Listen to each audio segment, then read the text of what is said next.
As we buckle in for the forthcoming premiere of Avengers Endgame, there are a lot of moving parts to keep track of. After all, we're talking about 21 movies over about a decade. It's the perfect time to look back over the history of the Marvel Cinematic Universe and go over everything fans should have in mind before scanning that ticket, ordering some popcorn, and settling in for Marvel's cinematic event of the year. A quick word of warning, spoilers for Captain Marvel ahead. One consistent thread throughout many of the MCU's films before Infinity War has been the impending approach of Thanos. We saw elements of the Mad Titan all the way back in the first Avengers movie, when we caught a shot of his grinning face in the mid-credits scene. He played a role in the Guardians of the Galaxy franchise as well, and reappeared at the end of Avengers Age of Ultron when he donned an Infinity Gauntlet and uttered the famous line, "Fine. I'll do it myself." Infinity War brought Thanos crashing into the primary narrative as the big purple one traipsed around the galaxy gathering up the Infinity Stones. He already had the Power Stone when the film began, and his encounter with Thor and the surviving Asgardians in Infinity War's opening moments left him with the Tesseract, which hid the Space Stone. He proceeded from there to get the Reality Stone on Nowhere, the Soul Stone on Vormir after sacrificing Gamora, and the Time Stone after Doctor Strange surrendered it to him on Titan. Last but not least, he headed to Wakanda, where he plucked the Mind Stone out of Vision's forehead, completed his gauntlet, and snapped his fingers, wiping out half of the life in the universe in what has now been dubbed the Decimation.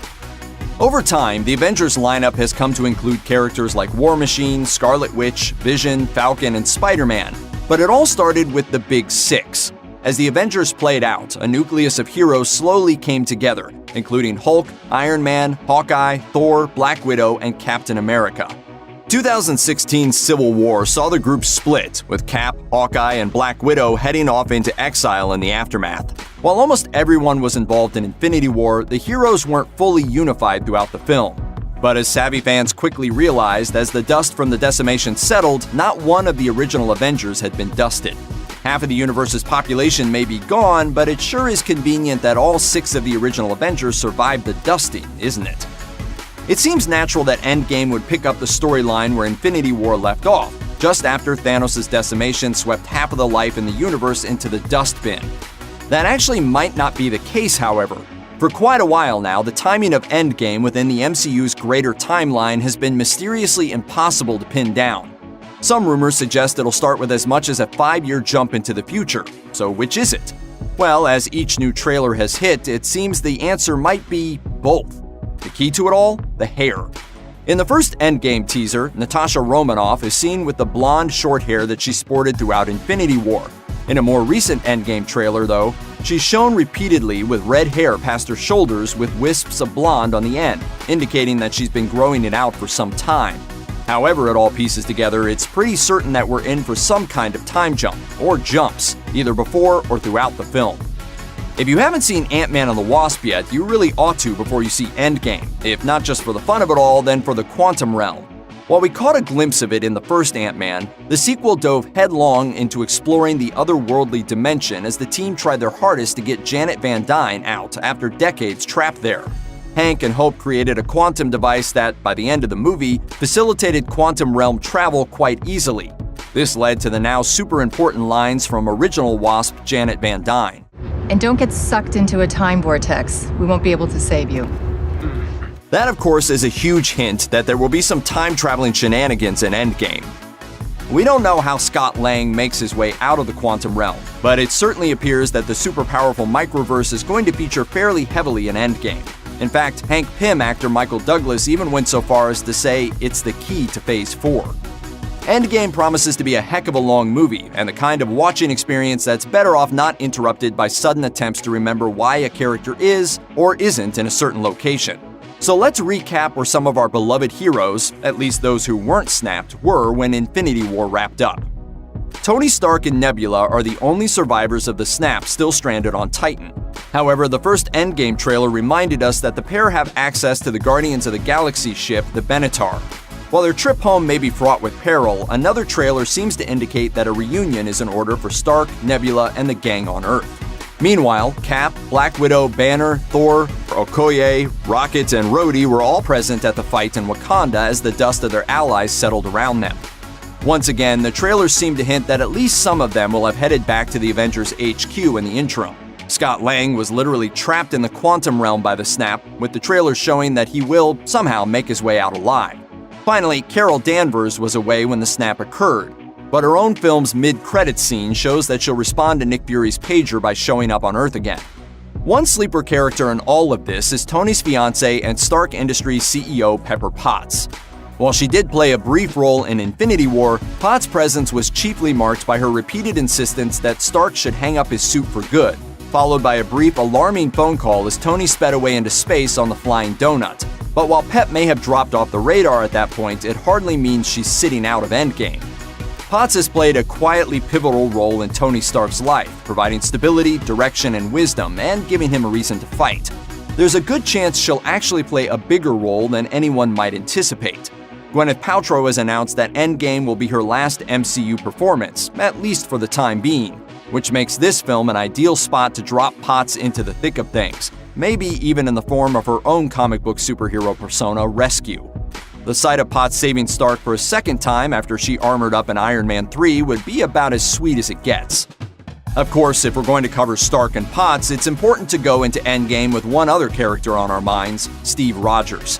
Captain America has been an integral presence throughout the MCU since he first donned that shield and ran out into the battlefields of World War II. Along with Stark, the second Endgame trailer focuses heavily on Cap, showing multiple scenes of his past films while featuring his plan to do whatever it takes. Whatever it takes. Whatever it takes. Whatever it takes. The fact that he kicks off the team's mantra isn't surprising, coming from the man that has served as the Avengers' moral compass for years. Rogers' story arc has been dramatic to say the least. He started out desperate to prove himself, ended up saving the world from the threat of Red Skull, and then survived an icy nap for decades. Since then, he's officially co-led the Avengers with Stark, with his storyline feeling like it's been building towards something big for quite a while. Cap actor Chris Evans even caused a stir in late 2018 when he tweeted what appeared to be an emotional farewell to the MCU. While the tweet was excused away, it's been hard to shake the uncomfortable feeling that Cap could be in for a tragic story arc in Endgame. It's something worth preparing for, at least. It's impossible to talk about Infinity War without addressing the conspicuous absence of the Hulk. As the film opened, Hulk was coming off a galaxy-wide romp that saw him as a gladiator hero on Sakaar, followed by a battle on Asgard that saw him recklessly tackle a giant wolf and smack an apocalyptic fire demon in the face. The guy was on a roll, but it only took Thanos a few seconds and a handful of well-placed punches to get the Green Machine to go down like a sack of potatoes. Heimdall literally gave his life to save the Emerald Giant, yet the rest of the film hardly showcased a Hulk that was thankful in the least. In the battle with Ebony Maw in New York, followed by the big fight in Wakanda, Hulk refused to come out and help, leaving the mild-mannered Banner to do his best with a Hulkbuster suit. While Hulk may have appeared scared, co-director Joe Russo explained that he's simply, quote, tired of playing hero to Bruce Banner. Actor Mark Ruffalo has also gone on record claiming that the two characters are headed for a showdown, adding in another interview that Hulk has been going through a 3-movie story of his own that will end with Endgame. However it plays out, we should expect to see some green fireworks at some point.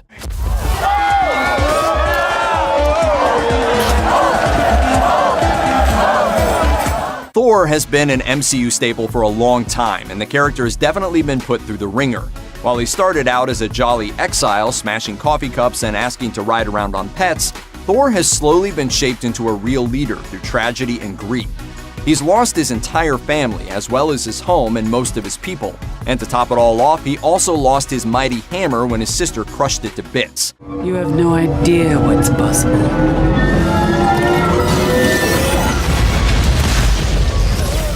To sum it up, Thor has gone through a lot. He put that grief and anger to good use, spending the greater part of Infinity War off making his new weapon, Stormbreaker. And when he arrived in Wakanda, he was swift to put it to use. In fact, he ended up being the only Avenger who dealt what looked to be a truly deadly blow to the Mad Titan. Of course, he should have gone for the head. That attack worked mainly because Thor had the element of surprise. When he and Thanos meet again, things could go very differently, and possibly because, thanks to time travel, he might be doing things he already did in Infinity War differently. Maybe this time he will have gone for the head, finally putting Thanos' advice to good use. Another character glaringly absent from Infinity War was Clint Barton. Everyone's favorite sharpshooter sat out the fight with Thanos after the events of Captain America Civil War left him under house arrest. But while Hawkeye may not have quite the same power level in a fight as Hulk or Thor, his presence was seriously missed by fans of the MCU. Sure, he may not have been able to turn the tide of the battle in Wakanda, but unlike Thor, he definitely would have gone for the head once Thanos showed up. The trailers for Endgame strongly suggest that Barton will make his return with the new persona of Ronin, a name he briefly adopted in the comics. The new Barton looks meaner than ever, with a ferocious-looking mohawk and an apparent thirst for vengeance, fueled by the potential loss of all or at least part of his family in Thanos' decimation. Another character to remember heading into Endgame is Carol Danvers.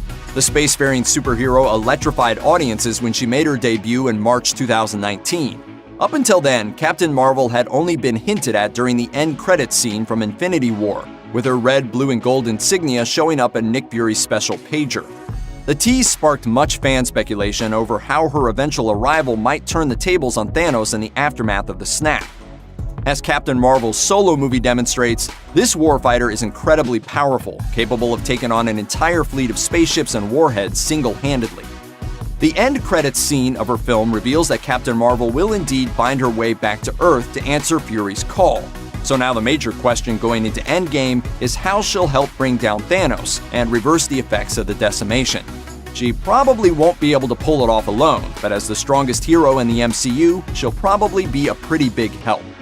The end of Infinity War showed us a brief epilogue of Thanos beginning what appeared to be a new life as a semi-retired farmer.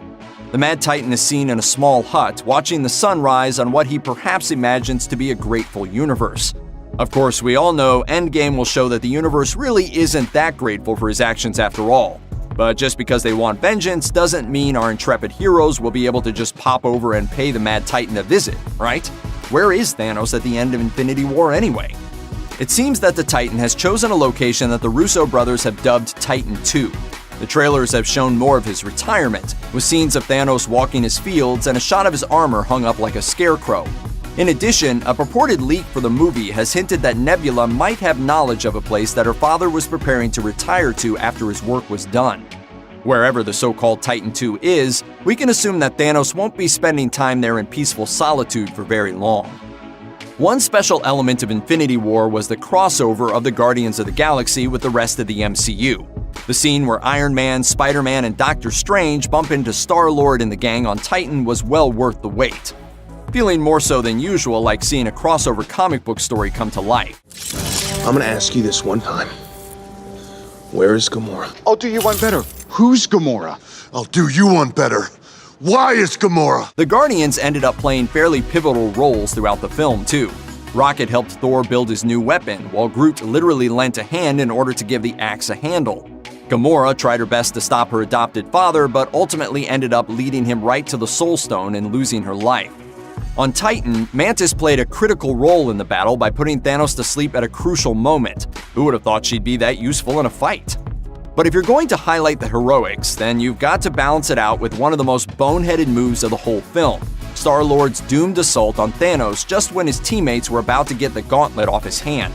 From there, things went south pretty quickly, with the decimation leaving everyone on the team except Rocket and Nebula a pile of ashes. While Rocket's role in Endgame will likely involve helping the Earthbound heroes reach Thanos, Nebula's role might be even more interesting, as she was a key player in defeating Thanos in the comics. It's hard to talk about Infinity War without bringing up Doctor Strange. Since his entrance into the MCU in 2016, Strange has played a major role in the series' greater storyline. In Thor Ragnarok, he helped Thor and Loki find Odin. In Infinity War, he pushed the plot forward in a few major ways. For one thing, the Master of the Mystic Arts was also the keeper of the Time Stone. This made him a prime target on Thanos' hit list, with Ebony Maw coming to New York specifically to retrieve it. It was Strange who used his powers to peer ahead at 14,605 future scenarios, only one of which ended in Thanos' defeat. He played a courageous role in the physical fight against Thanos too, but his real strategy started coming together when he unexpectedly surrendered the stone in exchange for Tony Stark's life. While Strange may have faded away in the snap like so many others, he was pretty clearly setting things up for the endgame he predicted, leaving the surviving heroes in the one timeline where there's any hope for victory. It's also been noted that Tilda Swinton will be returning for Endgame as the Ancient One, Strange's deceased mentor. How she'll fit into the picture remains a mystery, but the fact that she's showing up from beyond the grave probably speaks to the Good Doctor's importance to the storyline. There's no doubt that Endgame will be an epic capstone to the first 3 phases of the MCU, and Marvel seems to just be getting ramped up at this point. After Endgame closes out the story arc for the Infinity Stone saga, a whole new chapter begins, and it's loaded with potential. Captain Marvel's arrival bodes well for the Avengers, as Brie Larson is reportedly signed on for 7 features and seems poised to be the face of the MCU for quite a while. In addition, the Disney-Fox merger promises to add characters like the Fantastic Four, the Silver Surfer, X-Men, and Deadpool to the MCU, while also opening doors for villains like Magneto and Doctor Doom. Sequels for the Black Panther and Doctor Strange franchises are in the works as well, while Disney's rehiring of James Gunn has put the Guardians of the Galaxy series back in fans' good graces.